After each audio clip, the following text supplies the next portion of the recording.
Les amis, bonjour. Chaque jour qui passe annonce une nouvelle candidature à l'élection présidentielle. Est-ce l'attrait du drapeau tricolore qui est juste au-dessus de moi ou des attraits personnels, des ambitions personnelles? En tout cas, la dernière candidature que nous avons notée, c'est celle de Jean-Luc Mélenchon. Pour moi, pour vous, pour nous, c'est un non-événement. Jamais on aurait pu penser que Jean-Luc Mélenchon ne soit pas candidat. Il éructe tellement souvent qu'en faisant sa colère, ça veut dire quelque chose. Qui veut se présenter à l'élection présidentielle? Est-ce qu'il veut représenter la France? Est-ce qu'il veut incarner la France? C'est ça quand on se présente à une élection aussi importante pour le devenir de notre pays. Je n'en ai pas le sentiment.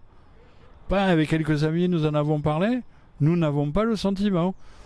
Il parle de ses ambitions personnelles. Il parle beaucoup de l'étranger, pour ne pas dire des personnes de l'étranger, des personnes étrangères. Mais parle-t-il véritablement à tous les Français? À les Français des grandes villes? Oui, pour certains peut-être. Mais à la ruralité? À tous ces départements qui font le charme français? Je ne suis pas sûr. Et a-t-il véritablement la volonté de faire éclore notre pays? Non. Quand on voit que les rares qui ont été élus maires suppriment même le portrait du président de la République.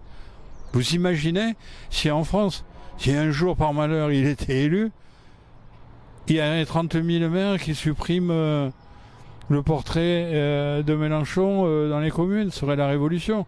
Et là, il crierait au scandale. Alors que là, il crie que c'est normal. Il ne suscite que le chaos. Il ne veut non pas le bonheur des Français, mais il veut toujours accueillir davantage d'étrangers pour leur donner tout ce dont ils ont besoin. Mais ils ont surtout besoin de travailler. Or, il leur offre jamais du travail. Il leur offre des subventions. Il leur offre de l'assistance. Il leur offre plein de moyens qui font qu'ils ne s'intègrent pas et ils continuent à vivre chez nous comme ils vivent dans leurs pays respectifs. On doit respecter leur histoire, leur tradition, mais eux, ils doivent respecter la République, ce que la République apporte. Or, M. Mélenchon n'apporte que le chaos, que l'opposition entre les uns et les autres, et je me demande si même il ne veut pas s'opposer à tous ceux qui sont comme moi. Moi qui suis blanc, catholique, pratiquant, de centre droit, de droite, et également avec une ambition, c'est de faire partager le bonheur aux autres. Et lui est contre tout ça. On aura l'occasion d'en reparler. Mais d'ores et déjà, je voulais vous dire que pour la 4e fois à se présenter à une élection présidentielle, j'espère que lorsqu'il aura dépassé 80 ans, il n'envisagera pas une 5e candidature aussi. J'aurais plutôt tendance à dire place aux jeunes, place à un nouvel avenir.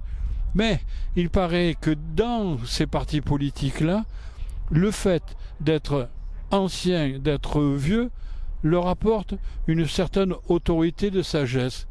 Mais en tout cas, chez Mélenchon, je ne suis pas sûr qu'il incarne véritablement l'avenir. En tout cas, ce dont je suis certain, c'est qu'il va nous mettre dans une voie sans issue. Et ça, je n'en veux pas. Amicalement vôtre.